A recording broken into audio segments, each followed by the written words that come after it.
किसी तौर भी अमेरिका ये नहीं चाहता कि पाकिस्तान की सवरेनिटी को वो किसी तरीके से भी हर्ट नहीं करना चाहता, किसी तरीके से भी वो माइक्रो मैनेजमेंट में इन्वॉल्व नहीं अपने आप को करना चाहता, किसी तरीके से भी वो पाकिस्तान की मिलिट्री के जो अफेयर्स हैं उनकी प्रमोशन और ऑपरेशंस के जो मामलात हैं उनमें वो डायरेक्ट इंटरवीन नहीं करना चाहता।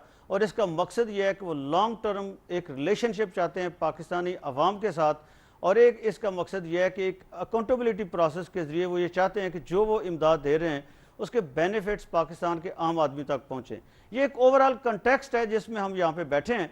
मेरे साथ स्टूडियो में तशरीफ़ रखते हैं जनाब डॉक्टर फ़ारूक हसनाद साहब, फॉर्मर चेयरमैन है political science department university of Punjab के, और उनके साथ जनरल रिजवान कुरैशी साहब एनालिस्ट हैं, डिफेंस एनालिस्ट हैं, आप सब उनको जानते हैं, और सलीम बुखारी साहब एडिटर न्यूज़ रहे हैं, आजकल नेशनल एक न्यूज़पेपर उसके साथ वाबस्ता हैं, सीनियर एनालिस्ट हैं। मैं आप तीनों को वेलकम करता हूं। डॉक्टर साहब, पहला सवाल आपसे मैं ये पूछना चाहूँगा कि जो आपने स्पीच अगर सुनी है अपने फॉरेन मिनिस्टर साहब की, उन्होंने जो स्पीच दिया बड़े जज्बाती वो लग रहे थे और ऐसे लग रहा था जैसे वो आम आदमी को एड्रेस कर रहे हैं, पब्लिक ओपिनियन को एड्रेस कर रहे हैं, और उस जो वहाँ के से वो लेके आए हैं एक्सप्लेनेटरी नोट, वो बड़े कॉन्फिडेंट थे कि ये उनकी बहुत बड़ी अचीवमेंट है। आप इसको कैसे व्यू करते हैं? अमजद, देखिए बात जो है जज्बाती होना एक बात है, लेकिन अगर हकायक हम देखें तो हमें इस तरह नज़र आता है कि 435 जो और हाउस के नुमाइंदे और 100 सेनेटर्स ने एक बिल पास किया जो कानून बना है। यहाँ पे जो उसके साथ डॉक्यूमेंट अटैच की गई है वो सिर्फ जो कमेटीज़ हैं उनके चेयरमैन उन्होंने डिक्लेरेशन वो की है, हाउस फॉरेन अफेयर्स कमेटी और सेनेट दोनों के जो चेयरमैन हैं, कैरी लूगर जिसको हम कहते हैं, तो उन्होंने तो वो कानून की शक्ल तो कभी भी उसकी नहीं आ सकती, क्योंकि कानून बनाने के लिए एक प्रोसेस होता है, और कानून का जो डॉक्यूमेंट होता है उसका तो कॉमा, फुल स्टॉप, एक एक लफ्ज़ बहुत ही अहमियत का हामिल होता है। अदालतें उसको इन्फोर्स करती हैं, उनका वो काम बनता है कि उनको इन्फोर्स करना, एग्जीक्यूटिव की ड्यूटी हो जाती है कि उसको आगे एग्जीक्यूट करना, और फिर जो लेजिस्लेचर है उसका काम होता है देखना कि हमने जो कानून बनाया है वो सही तरीके से एग्जीक्यूट हो रहा है या नहीं हो रहा।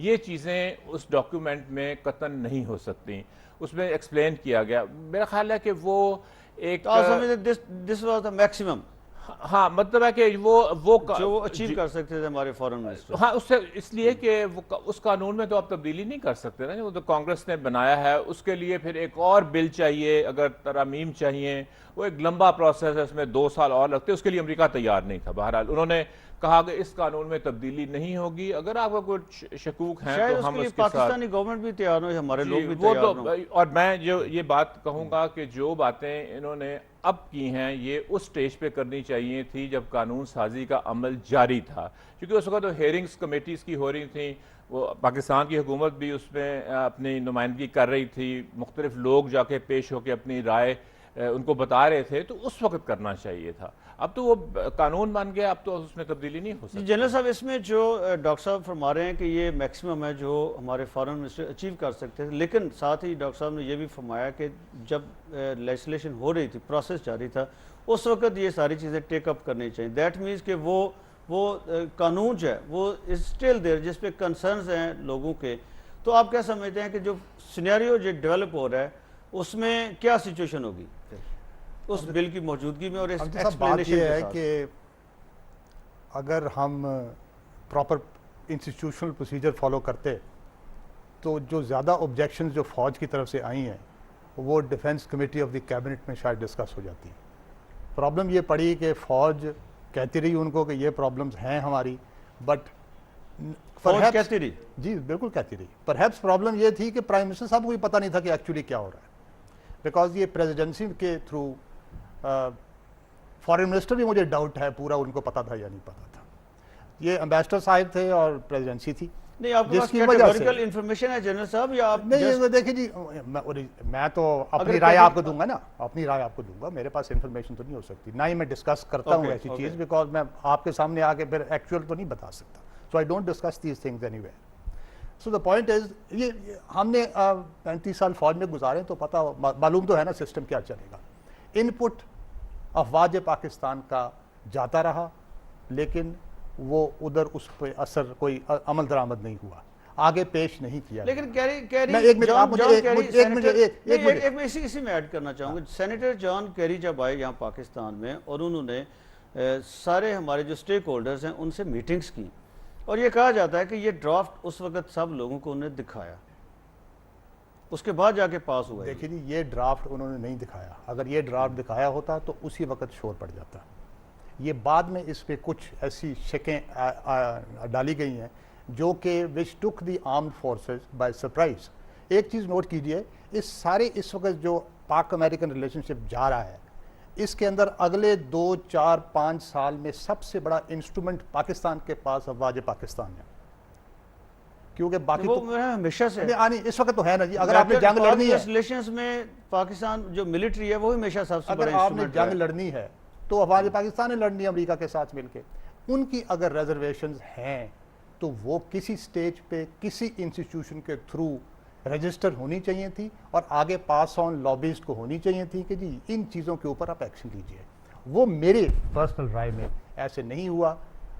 व्हाट द आर्मी डिड, जैसे उन्होंने किया कोर कमांडर्स कॉन्फ्रेंस में, वो गलत था।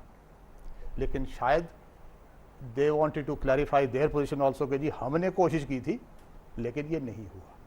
उसके बाद जो पब्लिकली उन्होंने एक स्टेटमेंट दी, जो गलत था, करना नहीं चाहिए था। लेकिन ओके कॉर्नर्ड किसी स्टेज पे कुछ तो सामने लाना था ना, वरना खामोश है तो ये कोई नई बात नहीं है। इवन कई बाकी मुल्कों में भी चीफ ऑफ आर्मी स्टाफ जब कॉर्नर होता है, वो अंग्रेज़ों का जनरल डेनेट था यूके का, वो बोल गया कि जी ये प्रॉब्लम अफगानिस्तान में पड़ती हैं। बाद में उसको थोड़ा सा डांटा भी, यहाँ भी डांट खा लेंगे, लेकिन अपनी एक पोजीशन तो क्लियर कर दी गई। लेकिन पाकिस्तान के कंटेक्स्ट में जब फौज इस तरह बोलती है तो उसके बहुत और माने लिए जाते हैं। बुखारी साहब, मैं आपसे ये पूछना चाहूँगा कि ये कहा जाता है कि पाकिस्तानी आर्मी और अमेरिकन पेंटागन के इंडिपेंडेंट रिलेशंस हैं of any political influence decision making Pakistan की तरफ से 50s से, बल्कि उससे भी कह लें अगर 40 से भी कहें, जब से पाकिस्तान बना है 47 से पहले जो वहाँ पे मिलिट्री अताशी अपॉइंट हुए उससे लेके आज तक बिल्कुल इंडिपेंडेंट रिलेशंस हैं। तो अगर वो ऐसा ही है तो फिर जो जनरल साहब कह रहे हैं उसके होते हुए ये जो फरमा रहे हैं कि बिल्कुल बाईपास किया गया पूरी जो हमारी एस्टेब्लिशमेंट है उसको, और प्रेसिडेंसी ने बल्कि ये तो कह रहे हैं प्राइम मिनिस्टर को भी बाईपास किया है, तो सब उस कंटेक्स्ट में जो पास हिस्ट्री है हमारी और इस वक्त जो सिचुएशन, इसमें आप क्या समझते हैं कि ये ऐसा ही हुआ है या ये है कि ये सारे इंस्टीट्यूशन इसमें जिम्मेदार है, सब ने उस वक्त ओवरलुक किया जब ये सारी प्रोसेस हो रही थी वहाँ पर? काफ़ी सारे सवाल आपने एक साथ मुझसे पूछ लिए हैं, मैं गुजारिश करता हूँ इसकी। देखिए, पाकिस्तान आर्मी और उसकी लीडरशिप माजी में अमेरिका के साथ वायर्ड रही है या नहीं, इसका तो इस वक्त महल नहीं है। इस वक्त वो वायर्ड नहीं है, इसके हवाले मेरे पास कई मौजूद हैं।